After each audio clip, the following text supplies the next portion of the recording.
Amerika va Xitoy orasidagi texnika urushi har sohada o'zini ko'rsatmoqda. Egilanishicha, Ispaniyaning Barselonada o'tkazilgan dunyo ko'chma xabarlashish yig'iniga qatnashadigan shirkatlardan Amerikaning embargosiga uchirmagan bo'lishi talab qilingan. Bu shuningdek derak beradiki, Amerikaning embargosiga uchirgan Xitoy shirkatlarining iltimos qilishi cheklanmaga uchraydi.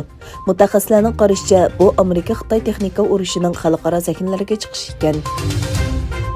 Shimoliy Atlantik ahdi tashkilotiga a'zo Baltiq davlatlari Estoniya, Latviya va Litva Ukrainani Amerikada yasalgan tankiga qarshi va aeroplanga qarshi boshqarilgan bomba bilan ta'minlaydiganligini e'lon qildi. Ukraina tashqi ishlar ministri Dmytro Kuleba Germaniyaning Ukrainaga qurol setishini rad qilishi kishini umidsizlantirdi dedi. Yana bir tarafdan Angliya tashqi ishlar ministrligi Rossiyaning Ukrainada Rossiyani qo'llaydigan hukumat qurishni planlayotganligini o'tirib qo'ydi. Xitoy Davlat Kengashi 2021 yili 7-oyda Xanan o'lkasida yuz bergan kelkun oftida nurg'un kishining o'limining yoshirilganligini e'lon qildi. Kengash juma kuni mundaq dedi: yerlik va o'lka darajalik amaldorlar 139 kishining o'limini qasddan yoshirgan. Egilanishicha, bu voqeaga chetishliq 8 kishi qo'lga olingan bo'lib, 89 odam intizom jazosiga hukm qilingan. Janubiy Afrikadan Gollandiyaga kelgan bir yuk aeroplanining qo'nish uskunasida bir yo'lovchi topilgan.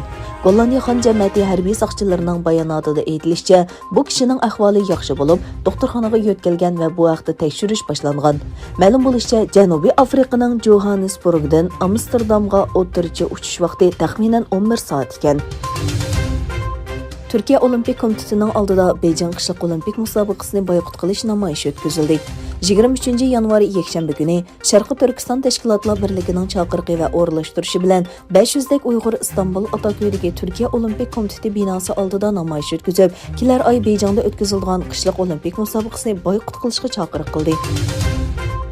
Taliban vakillari amaki Norvegiyaning poytaxti Osloda g'arb hukumat amaldorlari va Afg'oniston ommaviy tashkilotlarining vakillari bilan ko'rishishga boshladi. Taliban vakillari amakiga tashqi ishlar ministri Xon Muttaqi rahbarlik qildi. 3 kunlik suhbatning birinchi kuni Taliban vakillari Afg'onistonning ichi va sirtidagi ayollar huquqiy faoliyatchilari va kishilik huquq qo'g'duvchilari bilan ko'rishdi. Arab yarim orolida Misr davriga tava 5000 yillik tarixga ega yo'l to'ri bayqalgan. G'arbiy Avstraliya universitetining tadqiqotchilari Arab yarim orolida qazish jarayonida qadimgi yo'l to'rini bayqagan.